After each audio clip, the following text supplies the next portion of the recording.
I'm a fine art natural light photographer. For me, it's all about the quality of the light, and I photograph landscape, flowers, people, mostly in natural light, almost exclusively. The negative is everything, the print is all. The negative is the sheet music, but the print is the symphony.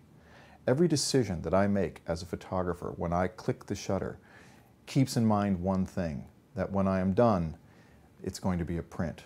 That every decision, every choice, everything is always in service of the print. Making prints, understanding how the printing process works is key to being a better photographer. I was taught to print first and then to evolve into being a photographer. That understanding the printing process was the most important thing in photography.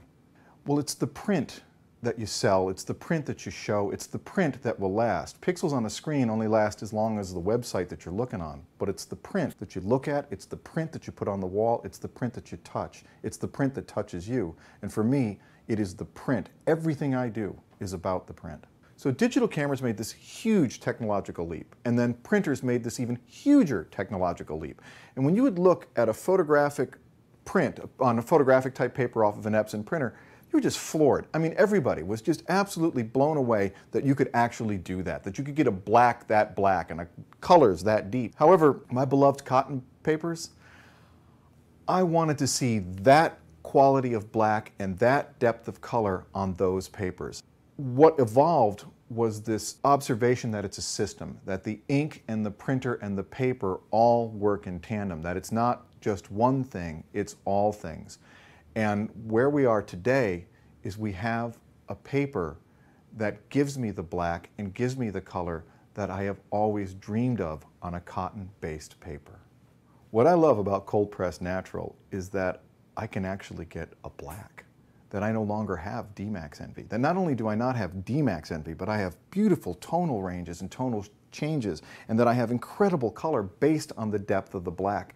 One of the most powerful aspects of cold pressed natural is that the tone of the paper looks collectible, that it feels collectible, that it is what is expected of a collectible piece of fine art. One of the things that I really like about this paper is its thickness, that when I hold it, it feels like something, that it feels substantial, that it has a weight to it that I am familiar with from my darkroom days using double weight silver-based paper.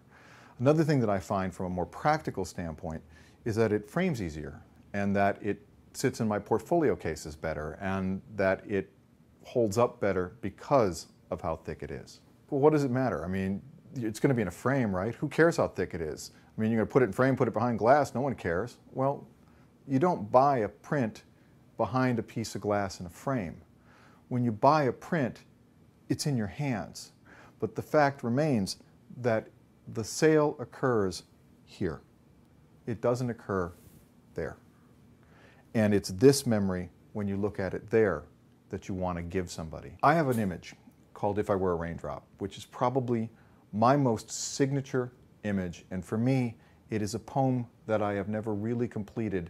I just revisit all the time. Now, what I have found with cold pressed natural paper is I actually have an image that is exactly what it is that I have dreamed in this print to be. The color, the sharpness, the depth, the black, everything that I have ever wanted. What works for me on this print over the print on the wall, and I think it should be fairly obvious, is the background. Look at the depth of the blacks and the purples and the greens that just come out of this image that don't come out of the print on the back. Also, look at the quality of the yellows and oranges and the detail of the raindrops. When I sign a print, when I put my signature on that piece of paper, what I'm saying with that signature is that this is the best that can be done technologically, that it's the best ink, the best printer, the best paper. So I was asked, well, what image looks better on cold pressed natural paper? And the answer is, well, not one image looks better on cold pressed natural. They all look better on cold pressed natural. The colors that I see, the oranges, the yellows, the blues, the greens are so much better. My black and whites are so much better. The blacks are deeper. The tonal ramp is better. That this is by far the best cotton-based textured paper I have ever printed on.